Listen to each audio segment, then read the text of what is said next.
আসসালামু আলাইকুম ভাই। ওয়ালাইকুম আসসালাম। কি ভাই 2-3 দিন আগে যেটা করলেন এখন আবার ভাঙ্গে ফেলাইতে আছেন? ভাঙতেছি, কাজটা অনেক গর্জিয়াস হয়ে গেছে। এই কাজটা আর কি জন্য বলতেছে কমিটির পক্ষ থেকে যে না এটা ভাঙতে হবে। তাই কাজটা অনেক বেশি ঘন হয়ে গেছে। তা কাজটা তো করছেন, খুব সুন্দরই দেখা গেছিল, তাই এখন ভাঙ্গে ফেলাইতে আছেন। যাই হোক, তো প্লাস্টার তো ভিতর থেকে পুরোটাই উঠে আসতেছে।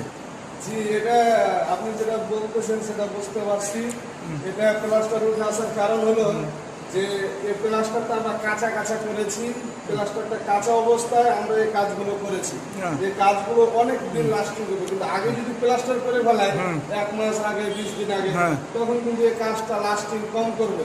তার কারণে এখন এই যে নগদে প্লাস্টার করে নগদে নকশা করলে এই কাজটা লাস্টিং বেশি করবে, যার কারণে এই যে ভিতর থেকে আস্ত সহকারে নিয়ে চলে আসতেছে। তাই তা ঠিক আছে, তাহলে ভাই মসজিদের কাজ ঠিক মতো করে দিয়েন। বাস এটাই আপনাদের। যাই হোক, মসজিদে সবাই ইমামরা নামাজ পড়বে, সবাই মুসল্লিরা আসবে, দেখবে সুন্দর একটা করবেন। বাস এটাই কথা। তা ওকে, তা রাখি। হ্যাঁ, আসসালামু আলাইকুম।